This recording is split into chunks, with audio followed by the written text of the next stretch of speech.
This is the sixth video in the series, and today we are going to talk about the verb.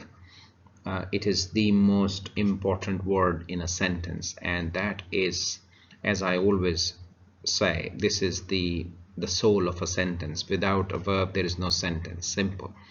So before we move forward, I would ask you please to watch all the videos that I made before this video, because that is a continuity, and you will understand things in a better way, because there are some things in each presentation or video which are either connected to the previous videos or the coming videos, so that's why the whole thing should be taken as one. Okay, so first of all, let us see what a verb is. Definition: a verb indicates an action. For example, sing, dance, this is an action. Or it indicates state of being or existence. For example, exist, am, were. Now I am sorry to say that in schools they tell us that verb is an action word. Okay, now that creates problems when you grow up. For children that's fine, no problem at all, but when you are doing GCSE and function skills, and as you know that my course, this one, is specifically aimed at GCSE and functional skills, or anyone who wants to learn parts of speech or word classes in a bit more detail. Okay, so then I wouldn't say that verb is an action word. Okay, there are words which tell us that something is something. For example, they are being or existence words. So for example, I am a teacher, for example, there's no action going on here. Okay, she is a girl, okay, or she's a lovely girl. Now there is no action going on. This is a verb, am is a verb, so these verbs only tell that somebody is something, or somebody is someone. Okay, so this is kind of their existence. So verb is not an action word only. Okay, that's a 50% of the definition. So verb is an action and being word, so please make sure you understand that. Otherwise it would be very difficult for you to find verbs in a sentence if they are being or existence words, because if you can't locate the verb, then there are many big problems. Next we are going to talk about kinds of verb, or main or principal verb. Okay, so there are different types of verbs, sorry. Verb has three major divisions. Number one is main or principal verb. For example, run, jump, shoot. I'm going to talk about them in detail. Number two is auxiliary or helping verb, which is, am, are, was. And the next one is a modal verb, which is can, may, and could. Okay, verb has four forms. Okay, some people believe this is three forms, but that's wrong. The present form, to go, or to talk. Past is talked and went, which is the past form of go and talk. The next one is past participle, which is talked and gone. Most cases it is the same. And the last one is present participle. Okay, now I'm going to talk about these things in a bit more detail. Okay, so in a sentence, so for example, if we have a sentence SVO, subject verb agreement, this verb is the main verb. Okay, for example, she jumps on the table, or she runs fast. Now this is the main thing, or the principal verb, because this sentence is telling us what is happening in this sentence, what action is being carried out. He is shooting in the forest, for example. So this is the action which is happening. Okay, now auxiliary or helping verb means a verb that helps the main verb. Okay, for example, now this is difficult to write with a mouse, So for example, if I say she, let me write it, is writing. Okay, just accept that as writing. Now the main verb or the principal verb here is writing. Okay, but the verb is supporting this thing. Okay, writing. Now it is a very simple thing to understand, and I'm sure you would love this simile or metaphor. I mean, I would talk in a metaphorical language now. Writing. Okay, so look at this. Okay, first look at this and then I'll come back to this. The verb has 4 forms. The first one is present form, which is go and talk. Past form, which is talked and went. Now these two are young people, okay, I would say. And this one, past participle and present participle, are very old people. Okay, now when young people, I mean healthy young people, when they walk or when they do something, they don't need any support. Okay, but you might have seen old people, they use a stick. Okay, so for example, this is an old person and that person is using a stick to get some support. Okay, so in the same way, auxiliaries are kind of sticks. Okay, and writing is an old person. The writing cannot come on its own. The writing needs somebody's support. So in this case, it needs some helping hand, and the helping verb is. Okay, I am running. Now running is an old man or an old woman. It needs a stick. So this is the stick. Do you understand that now?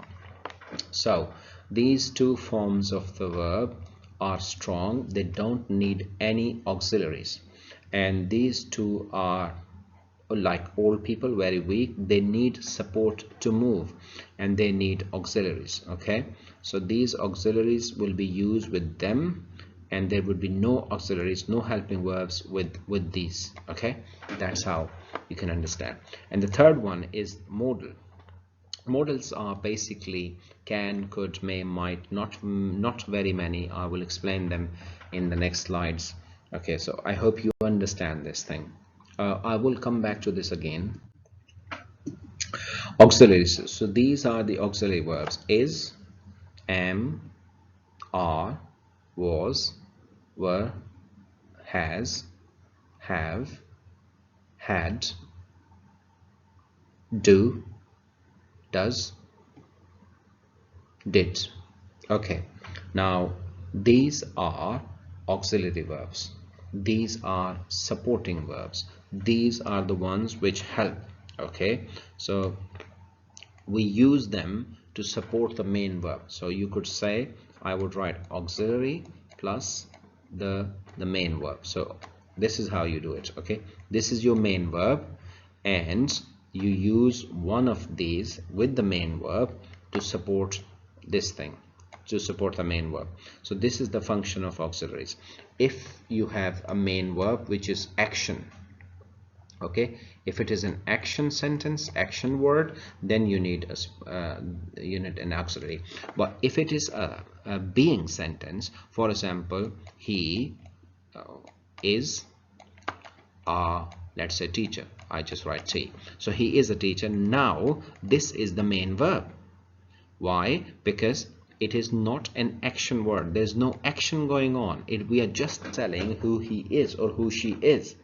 Okay, so this is the main verb. So when it is the main verb, it is the main verb. It is not an auxiliary. But when we have two verbs in a sentence, so see that, verb and verb. So for example, has been going. Now this is two verb. Okay, was reading. This is two verbs. Okay, so if we have two verbs in a sentence, the first one would be an auxiliary, and the first one would be one of these. If there is only one of these, then they act as a main verb. I hope you understand that. Let's move on. The next thing, as I said, is modals. So we talked about the main verbs, we talked about auxiliaries, and this is the third one, which is the modals. Okay, so these are the following modals. Okay, can, could, may, might, shall, should, will, would, must, dare, need, ought to. Okay, and here's a note. Now these are the only modal verbs in English, not many, so you can remember. So can, could, may, might, shall, should. So these are kind of present and past. So these modal verbs, they are used to express possibility, prediction, permission, ability, certainty, and obligation. All of them are used, most of them are used to express these things, that this is their mood, this is the mood of a verb. That's why they're known as modal verbs. So okay, try to understand once again. Possibility, prediction, permission, ability, certainty, obligation. These are different types of moods in English, and these are used, these are reflected through modal verbs. That's why we call them modal verbs. Okay, so let's look at this thing in a bit more detail. Okay, there are 7 categories that apply to verb. So for example, the first one is mood, second one is modality, the third one is tenses, the fourth one is aspect, the fifth one is voice, the sixth one is number, the seventh one is person. Okay, now these are the 7 categories applied to. Okay, moods and modality, this is where we use modal verbs. Okay, especially modality, so that's why they are known as modal verbs. I said mood probably, so sorry for that. This is modality. So for example, if we have, I mean, these all categories apply to a verb. If we have to discuss or express a mood in a sentence, so what we do is we use order or command or imperative verb. For example, get lost, get out, come in. So these show our mood. Okay, so if we say get lost, obviously we are not in a very good mood. Okay, and if we say please come in, okay, so that means we are in a nice mood, in a polite mood. Okay, or if we say wash your hands first, so that's also a command order, so we are in a certain mood. Modality is possibility, permission. So for example, may I come in? So this should be a capital I, which is wrong. It should be a capital I, not small I. So that's a possibility. Tenses, I mean, is when there are 12 tenses, means there are 12 different times that a sentence or an action can happen. For example, she was going, so this is past continuous, which means that she was going, something happened in the past, somebody witnessed that, and when that somebody was witnessing, that thing was happening, means she was going. So this is how, and I go, she went, we went. These are different types of tenses. Aspect is whether something is perfect, complete, or it is still going on, it is continued. For example, I have done my work, so this means it's a complete aspect. Okay, so there are, in tenses, if we talk about something which is complete, then it is a complete aspect. Or if we say this is incomplete, going on, then obviously that is also showing us an aspect of the action, whether it's a complete action or incomplete action. In grammatical terms, it is known as the aspect. Voice. Voice applies to the verb. Either something could be active or passive. For example, she writes a letter. Yeah, this should be writes basically. So she writes a letter is an active voice, and a letter has been written is a passive voice. Why? Because here our letter is not doing anything.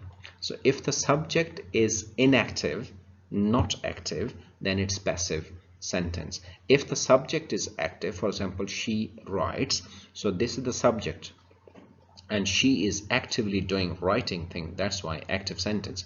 It's a separate discussion, and sometimes I will talk about this, or maybe I'll create a separate video for that.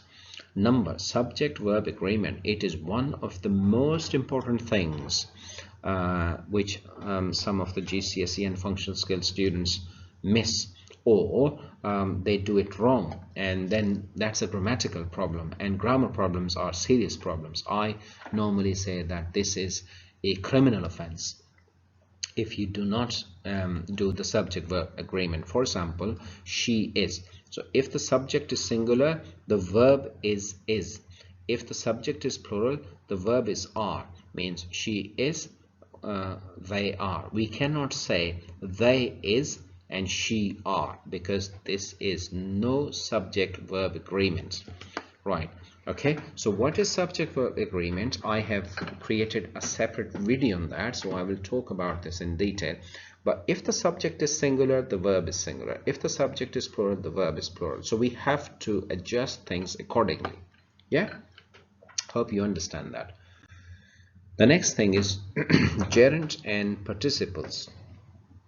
Now this is a bit complicated, but I mean, if you can understand, fine. If you don't understand, try to watch this again and again. You might, if you are GCSE or functional skills student, you might not need all of it, but for general knowledge sake, it is very good to understand things and go a bit deeper. Gerund and participles are made from verbs. Gerund or verbal nouns: swimming, dancing, writing. Now, swimming is a noun, dancing is a noun, writing is a noun as well, but these are also used as verbs. So simple.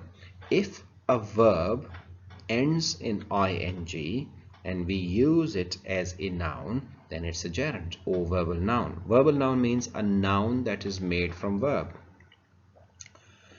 And present participle is singing birds, okay, and past participle could be forgotten story. Now try to understand this thing. Let me choose the pencil so I can, yeah. So either gerund is, there are two types of things, okay. One, when we add ing to make a word noun. So for example, the word dance, okay, she danced, he danced, it's a verb. But if we add ing, it can be a verb. For example, she is dancing. Now is a helping verb and dancing is the main verb. But if we say dancing is a very good exercise, now we have used the word dancing as a noun. Riding is a great exercise. Now riding is a noun, but if I say I am riding, then this is a verb. So if we use anything that ends in any verb, not anything, sorry, okay, if we use any verb that ends in ing but we use it as a noun, that is known as gerund. Okay, so singing birds, okay, so it's an adjective as well. Okay, one more thing. If we use any word that is in the past, so forgot, forgotten story, that is participle, okay. Ing, present participle, forgotten or gone, okay, go, went, gone, forget, forgot, forgotten. This third form, if we use that as an adjective, that is known as participle. Okay, so gerund is a noun when we use ing. If we use something with ed, okay, or en, for example forgotten, and use it as an adjective, then we call it participles.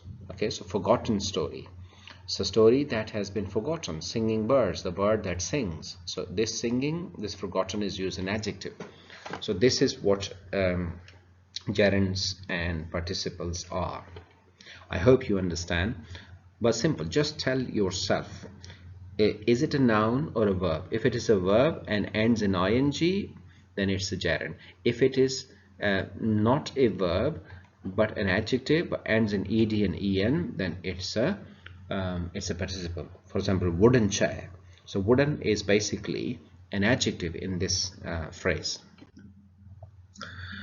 The next category that applies to verb is transitive and intransitive verb. A verb is either a transitive, means shoot, and intransitive, which is run. Now what is that? Try to understand. This is a bit complicated concept. Transitive verb is transitive verb, a verb expressing an action that is carried from the subject to the object, requiring a direct object to complete its meanings. For example, you will understand this now. He shot him. Not a good example, obviously, but we need to understand. So for example, this he is here. This is the act of shooting, kind of gun, yeah, and this is somebody else. Now he is doing this thing, and this thing is shifted to that thing. So this is our subject, this is the verb, this is the object. So now look at this. The word shot is a transitive verb because the action of shooting carries from the subject to the object, okay, or simply the object receives this action. Okay, the bullet obviously hits this person and that person could die or get injured. So for shooting you need a target.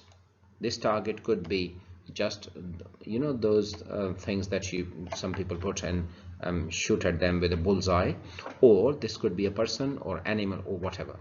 So when this action carries on to the object, okay, and a verb that reflects that is a transitive verb.